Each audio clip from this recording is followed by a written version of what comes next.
شبيه مبارك في الهند. يا ترى ايه القصة؟ المصريين كلهم كانوا مشغولين الفترة اللي فاتت بمقطع فيديو منتشر على جميع مواقع التواصل الاجتماعي لموسيقار هندي بيشبه الرئيس الأسبق محمد حسني مبارك.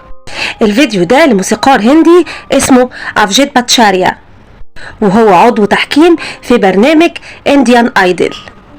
تخيلوا الشبه بين أفجيت ومبارك، مش في الشكل بس، كمان في الصوت.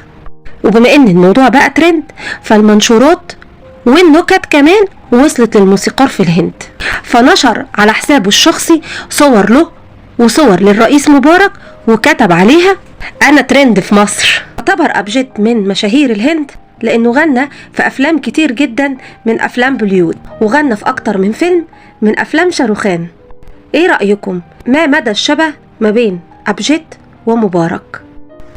هل انت كمان شايف انه يشبه الرئيس الاسبق محمد حسني مبارك؟ في نهاية الفيديو ربنا يرحم الرئيس الاسبق محمد حسني مبارك ويرحم امواتنا جميعا.